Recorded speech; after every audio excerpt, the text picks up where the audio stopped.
Ibikorwa rusangi vyazindutse bikorwa kuri stade Intwari vyatewe iteka n'Umukuru w'igihugu c'u Burundi Evariste NDAYISHIMIYE aho yashika isaha 3 z'agatondo yashitse atangura kuvanga isima n'ibindi ari kumwe n'icegera ciwe n'abashikiranganji bose.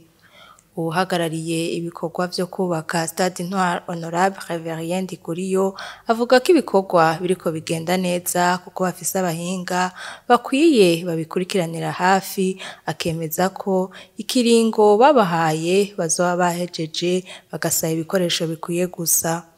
Rero umugwi w'abegereye barenga 15 atakindi bajejwe ijoro gutaga no kurikirana ikibuga.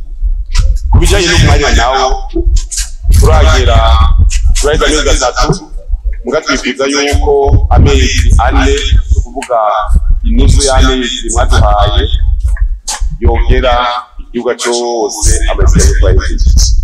Umukuru w'igihugu c'u Burundi Evariste NDAYISHIMIYE arashima ibikorwa bigeze, akavuga ko umunsi mukuru w'abakozi bazohimbarizaho ibikorwa vyaheze.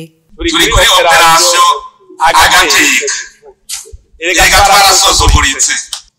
Tukivuga amezi 8 ahubwo nabonye tugomba twari ibikoresho amezi 3 babashishikije ikibuga. Ibyo nabo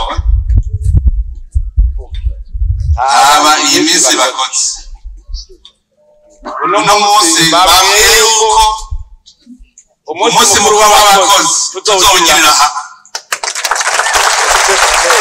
Ivyo bikorwa bikaba vyitabiriwe n'abashikiranganji bose, abarongoye amashengero, abagwizatunga n'amashirahamwe atandukanye, bose bakaba biyemeje amafaranga agera imiliyalidi zibiri n'imiliyoni 539 n'ibihumbi 100 vy'amafaranga y'amarundi, hamwe n'imifuko y'isima ibihumbi 15 n'amajana 320.